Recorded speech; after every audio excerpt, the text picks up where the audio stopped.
My house parent said to me, always remember that you're nothing here. Sandra Fearon was at Shirley Oaks for 5 years in the 1960s and was repeatedly sexually abused. He told me to lie on this sort of hospital couch and then he raped me. And I was just screaming and sobbing. The pain was just dreadful. He held me down and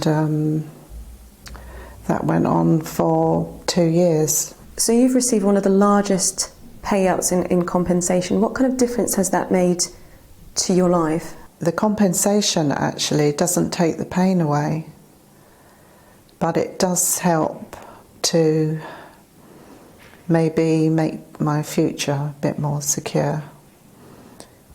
And you've been recognised that it happened. We're believed, and that is just so important to me.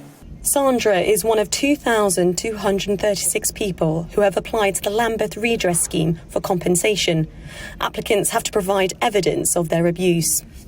Shane Donnelly suffered physical, sexual and racist abuse at Shirley Oaks. He's waited 2 years for compensation. People have received far less for the same abuse because they're black. Felt almost sort of like victimised all over again. We had to go through psychiatrists, and the psychiatrists used our care files, which was written by our perpetrators. I know people who, they got so ill and stressed that they just took the lowest offer. Survivors are being supported by Raymond Stevenson, who also went to Shirley Oaks. He's been gathering evidence from victims for 7 years and campaigned for them to receive compensation. Without the evidence we've collated, there wouldn't be any compensation. It's really just proving people were in the cottage, in the home, that the paedophile was working there, and then getting supporting evidence and other victims who were also abused by the same person. Lambeth Council has apologised for the abuse committed against children at the borough's children's homes. They say their redress scheme is the first of its kind in the country and includes compensation to victims and survivors where race was an aggravating feature in the abuse. Only 6 men have been convicted since the 1990s in connection with abuse in the care homes. For Shane and Sandra, apologies are not enough.